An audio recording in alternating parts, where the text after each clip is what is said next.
Bueno, muy buenos días, bienvenidas y bienvenidos al acto inaugural del primer Congreso Internacional sobre Marxismos Iberoamericanos, organizado por el Instituto Ibersures de Estudios Iberoamericanos y Cultura del Sur, en colaboración con la Unidad de Excelencia Iberlab, Crítica, Lenguas y Culturas en Iberoamérica y con la Facultad de Filosofía y Letras. Bueno, este congreso es para nosotros un sueño hecho realidad. Digo, no solo como codirectora del Congreso, sino también como decana.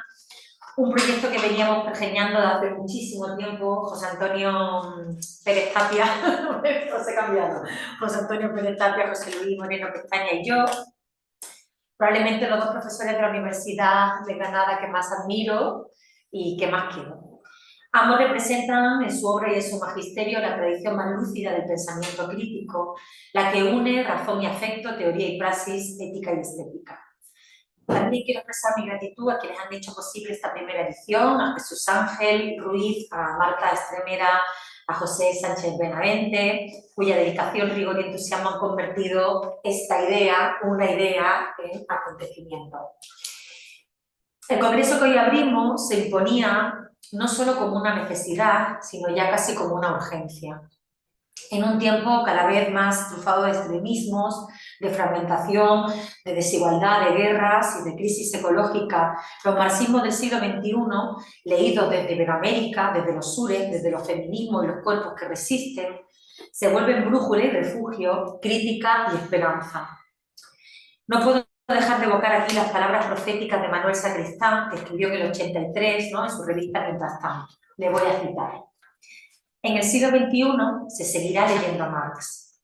Para entonces estará claro que el desprecio por Marx de los años 70 y 80, nacido del hipermarxismo de 1968, fue solo otro despiste de la misma labilidad pequeño-burguesa.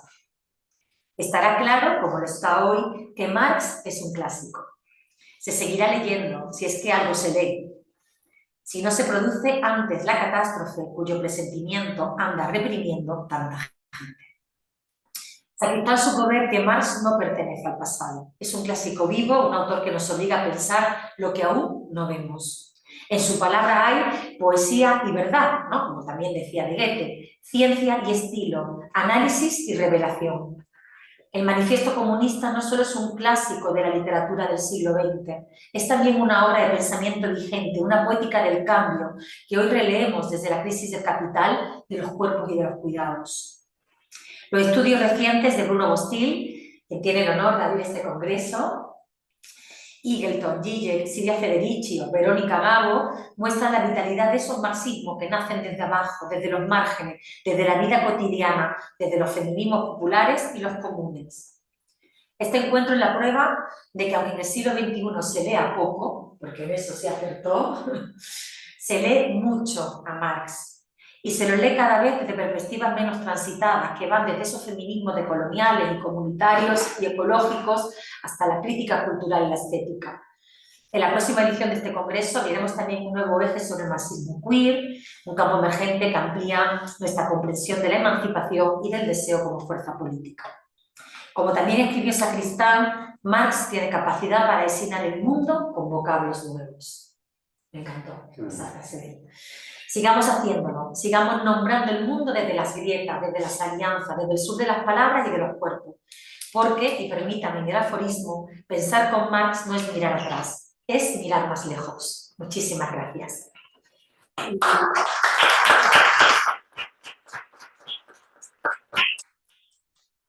Y ahora, a continuación, le cedo la palabra a José Antonio, mi querido José Antonio Pérez Tapia. Es que estoy muy feliz. Tiene motivos. Pues muchas gracias, Ana, por además regalarnos estas palabras de desayuno congresual, ¿no? Obviamente escritas, como dijo otro, de otra obra, lo mío es una nota a pie de página después de tu texto. Bien, pues efectivamente, como acaba de señalar ella, y lo ha hecho como directora del Instituto de Estudios Iberoamericanos y Cultura del Sur, puesto que ya fue elegida para darme el relevo hace una semana, pues así.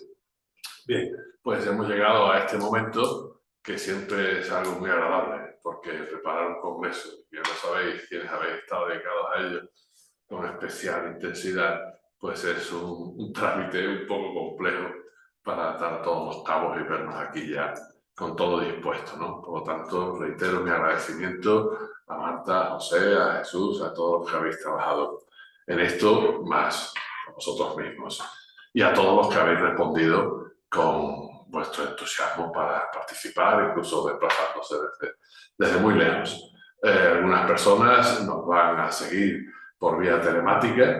A ellos también quiero agradecerles su interés y además, en fin, para lo que quede en el futuro dando vueltas por la red, puesto que se graban las sesiones, ¿no? Bien, el tema tenía un motivo desencadenante, pero luego se le suman muchas razones para que sea pertinente, como acaba de subrayar Ana, hacer un congreso aquí en esta facultad nuestra de Filosofía y Letras, promovido por el Instituto, que en su denominación breve, en fin, llamamos Ibersures, por, digamos, los debates que sigue suscitando el legado de Marx y el marxismo, o los marxismos, digámoslo en plural.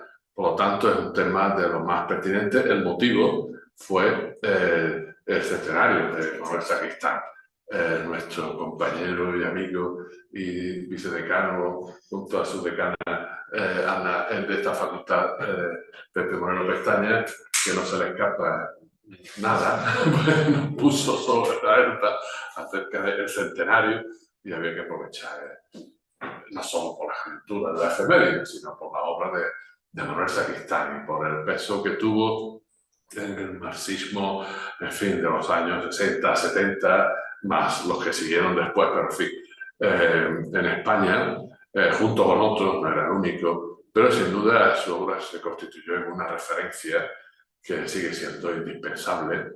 Máxime cuando dejó huella en muchos, en fin, que aprendieron de él, que le siguieron, que le discutieron, ¿verdad? Y bueno, y en un momento donde se echan a veces en falta pues esas voces de una reflexión de largo recorrido, pensaba ya en siglos siguientes, pues el pensamiento de Manuel Sacristán es muy interesante para volver sobre él. A ese motivo se le añaden otros muchos, como acaba de mencionar nuestra decana y directora. ¿Por qué? Porque la obra de Marx sigue viva. Por eso le llamamos clásico, ¿no? Pero es un clásico, lo sabemos todos, sui generis, muy especial. Otros clásicos, que digo yo, Hegel, profesor de Marx, con el que Marx discutía, que se llevó mucho de Hegel. Pues había un hegelianismo de izquierda, como todos sabemos, y un hegelianismo, una izquierda hegeliana. Luego, por contraste, podemos hablar de una derecha hegeliana. Pero, como diría el filósofo Paul Ricoeur, los conflictos de interpretación, las interpretaciones que podían colisionar en torno a la obra de Hegel, bueno, se movían sobre todo en el campo académico, bueno, algunos más exaltados. Con Marx nunca pasó igual. Los conflictos de interpretación acerca de la obra de Marx han traído de todo, de todo. ¿Por qué? Porque la obra de Marx no deja indiferente a nadie. ¿No? Lo que suscita y lo que nos sigue dejando para hablar, discutir y actuar, pues, digamos, tiene muchas implicaciones de cara a la acción. Por lo tanto, no se trata solo de debates estrictamente académicos. Eso tiene que ver con que la obra de Marx pues, nos sigue citando a todos a comparecer ante su 10ª tesis sobre Feuerbach. Los filósofos, más todos los que nos dedicamos a este tipo de cosas, pues en fin, se han dedicado a interpretar el mundo. Y lo que hace falta, además, lo más importante, es transformarlo. Digo que es importante para no olvidar que hay que interpretarlo bien para que el intento de transformación no se vea, en fin, yendo por ahí por caminos muy despistados, ¿no? A veces trágicos. Entonces, nos sigue convocando a la acción. Es un pensamiento con vocación de orientar la praxis, no para que se identifique con ella. Eso ha dado lugar a muchos dogmatismos, a muchos sectarismos, pensando que había un Marx o un marxismo correcto como único. No es el caso ni era la intención de Marx.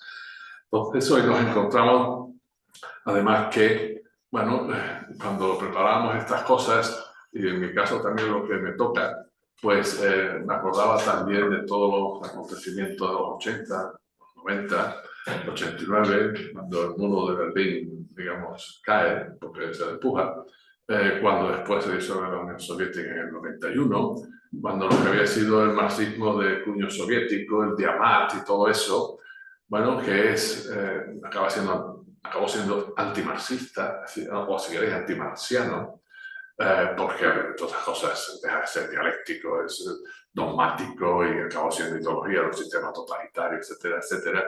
Bueno, pues a muchos se les ocurrió aquel eslogan que circuló, los que tenemos edad para recordarlo, lo hacemos: el marxismo ha muerto. Bueno, algunos tenían la delicadeza de decir a continuación: ¡viva Marx!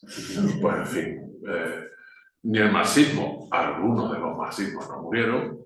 Marx en su legado sigue vivo y a eso nos dedicamos ahora, a volver sobre él para seguir transformando una realidad que nos surge a ello. Cuando lo hacemos en clave iberoamericana, lo de iberoamericana, en este caso casi podríamos poner un guioncito, ibero-americana, para indicar, como que Abraham Colombo Sacristán sugiere, que lo ibero tiene que ver con lo americano, con el lado de allá del Atlántico, y lo ibero también con el lado de acá. Entonces, por eso hay ponencias, trabajos, empezando por las que después de Bruno Bosters nos dirá, nos brindará Pepe Moreno Pestaña, pues seguiremos hablando también de ciertos marxismos o marxistas o interpretaciones y lecturas de Marx de acá también junto con las de allá. En algún sentido hay que decir que, bueno, también hay que decirlo en letras pequeñitas, por eso he trabajado mucho con uno que podemos disfrutar de estos platos. Es decir, a pesar de Marx en ciertos aspectos, ¿sí? Porque Marx a América, recordemos sus palabras sobre Simón Bolívar, todas esas cosas las trató, en fin, de una manera un tanto desconsiderada. No dejaba de ser eurocéntrico. Y es verdad que luego pues, atendió a ciertas periferias. La más próxima que podía tener es Irlanda, bueno, a Rusia, cuando interpelamos sobre ello. Escribió otras cosas sobre España, pero sí, a lo largo de su vida fue cambiando, modulando un poco esa visión eurocéntrica y prestando atención a esos otros desarrollos socioeconómicos y políticos que no eran ya de la Europa central, del norte, de los países más industrializados, etc. Bueno, pues también cogemos ese hilo de Marx, el que se va preocupando de las periferias, el que se fue preocupando de las periferias. Y digamos que en esas periferias, en el empeño por dejar de ser periferias, es donde Marx y los marxismos de nuevo cuño, pues arraigan. Y en estas sesiones, pues vamos a ver lo que vais a aportar, desde, en fin, lo que vais a decir sobre Aníbal Quijano, sobre otros autores, sobre, bueno, la interrelación entre marxismos y feminismos interseccionales que tú has subrayado, como, en fin, las aproximaciones a Marx desde otros campos, literarios de otro tipo. Bueno, algunas cosas que se han elaborado para nuevas lecturas de Marx, que digo yo, desde la filosofía de la liberación o desde los estudios sobre el barroco de Bolívar Echeverría, que será mi tema. En fin, sobre todas estas cuestiones vamos a poder profundizar porque, en fin, desde esas situaciones, digamos, excéntricas respecto a lo que se ha pretendido centro del mundo hasta que ha dejado de serlo, pues hay sin duda una nueva perspectiva. Y esa nueva perspectiva es, digamos, la razón de fondo para volver sobre oír a nuestros marxismos iberoamericanos. Así que, sumándome a las palabras de la profesora Ana Gallegos, mi nota a pie es que disfrutemos este congreso y vamos a aprender mucho unos de otros, que es un foro de diálogo y que sin duda aquel Marx que seguía vivo, pues sin duda de alguna manera lo revivificamos de nuevo entre nosotros en lo que a su herencia y legado se refiere. Pero lo haremos, como os decía, con un lema que me gusta mucho repetir: la crítica sin contemplaciones, incluso para Marx mismo. Muchas gracias.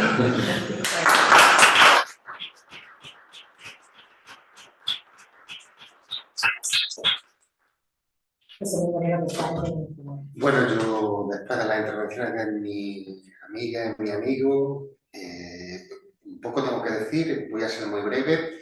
Yo creo que lo importante de este congreso es que federa la energía de un conjunto de personas que desde hace mucho tiempo venimos trabajando en el mantenimiento de una forma de teoría social, de reflexión filosófica, de crítica de los textos y de crítica de la cultura, inspirada en el marxismo. Solamente una tradición canónica marxista, Lenin marxismo, y el hecho de que estemos juntos los tres, de que estemos juntos acompañados por personas más jóvenes que nosotros, que introducen en sus propias problemáticas, sus propias cuestiones, nos muestra que esta tradición sigue viva. El hecho de que dediquemos nuestro congreso al centenario de Manuel Sacristán yo creo que es importantísimo por dos razones. En primer lugar, porque yo creo que en la literatura en español no hay ningún filósofo que en su tiempo específico que le tocó vivir, haya pensado con tanta precisión y arrojo que tenía de nuevo específicamente la escritura de Marx. Y a eso Sacristán le dio una respuesta sorprendente, que a la vez ha tardado mucho en ser digerida.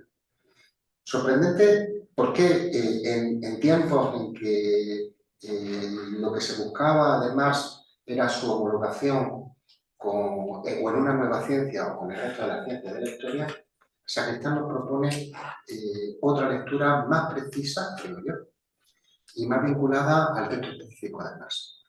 Lo que hace Marx es un trabajo científico, se nutre del trabajo científico de los otros y exige al rigor científico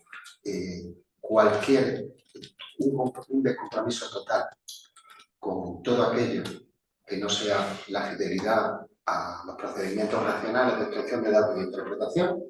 Una de las frases que más citaba Sacristán, recuerdo que fue mi amigo y maestro Jacobo Muñoz, que la repetía mucho, era la frase de Marx: yo a una persona que desmiente a la ciencia o que manipula la ciencia por razones políticas, yo a esa persona la llamo canalla.